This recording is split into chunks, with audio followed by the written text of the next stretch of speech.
রেখে স্টার ক্যাম্পেনের রূপে আমাদের এই রাজ্যে প্রচারে আসছেন আগামী 16 তারিখ সর্বভারতীয় কংগ্রেস নেতা, সর্বভারতীয় কংগ্রেস নেত্রী, সাধারণ সম্পাদিকা প্রিয়াঙ্কা গান্ধী বাদ্রাজি। আগামী 16 তারিখ সোয়া 2টায় দুপুরবেলা উনি আগরতলা বিমানবন্দরে ল্যান্ড করবেন। তারপর ওখান থেকে একটা রোড শোর মাধ্যমে আগরতলা এয়ারপোর্ট থেকে পুরোনো গভর্নর হাউস থেকে রাজবাড়ি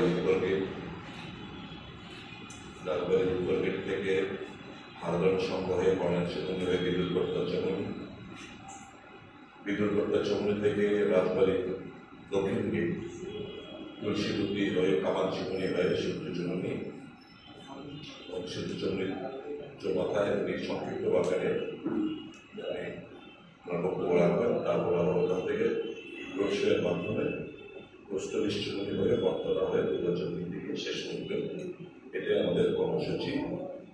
আগামী 16 তারিখ আমাদের সর্বভারতীয় কংগ্রেস নেত্রী প্রিয়াঙ্কা গান্ধী রাজ্যে আসছেন। আমরা রিপিট করব সমস্ত জনগণের কাছে, শিলিগুড়ি সম্পূর্ণ জনগণের কাছে এই প্রোগ্রাম সাকসেসফুল করার জন্য সবাই যেন এগিয়ে আসে এবং দুটো আসনে কংগ্রেস এবং সিপিআই প্রার্থীদের অনুকূলে ভোট প্রদান করেন। দেশ আজকে একটা ধর্মযুদ্ধের মতো অবতীর্ণ হয়েছে। মহাভারতের যুদ্ধে একদিকে কৌরবদের সংখ্যাটা বিরাট সৈন্য ছিল, আরেকদিকে পাণ্ডব সংখ্যা কম কিন্তু ধর্ম ছিল ঠিক তেমনি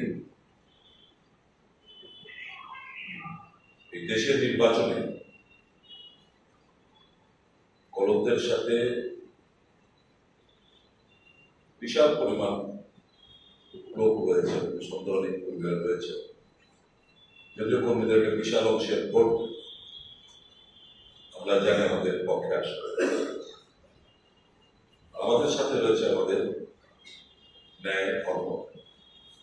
এই ধর্মযুদ্ধে অধর্মের পতন হবে এবং সত্যের জয় হবে।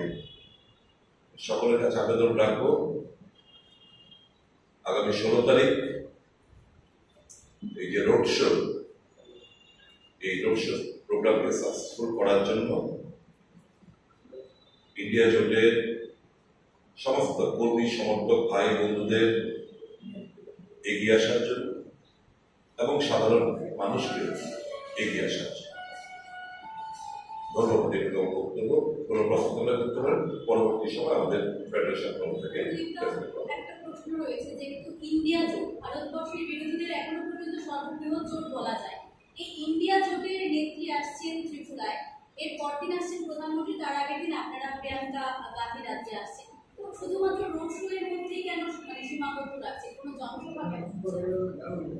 দেখুন, আমি বলি একটা কথা, শাসক গোষ্ঠীর সম্পদে একটা অ্যাডভান্টেজ থাকে।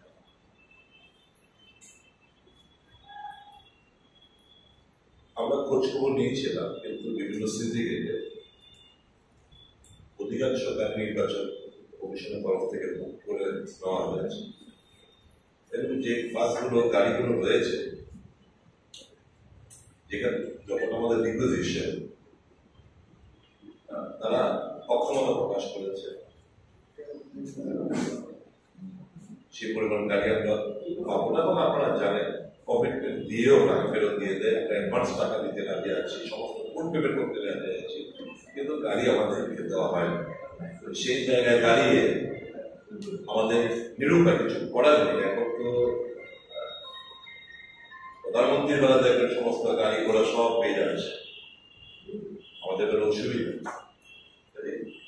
আমরা ওই আমাদের সবটা বিবেচনা করেই রোড শোর মাধ্যমে এবং নিশ্চয়ই ওরা বক্তব্য রাখবে, কারণ যে কোনো জায়গায় প্রেফারেন্সলি যে জমি দিতে হবে বা কিছুটা কম করে রাখার চেষ্টা করতে হবে। সেই জায়গাটা কি নির্ধারিত হয়েছে যে কোথায় সেই পথসভা বা বক্তব্য রাখবে? মানে চলার পথেই উনি একটু দাঁড়িয়ে কয়েক মিনিট কথা বলবেন, যে কোনো জায়গায় সম্বোধন চেষ্টা করছে, দাঁড়িয়ে কথাটা বলা হচ্ছে।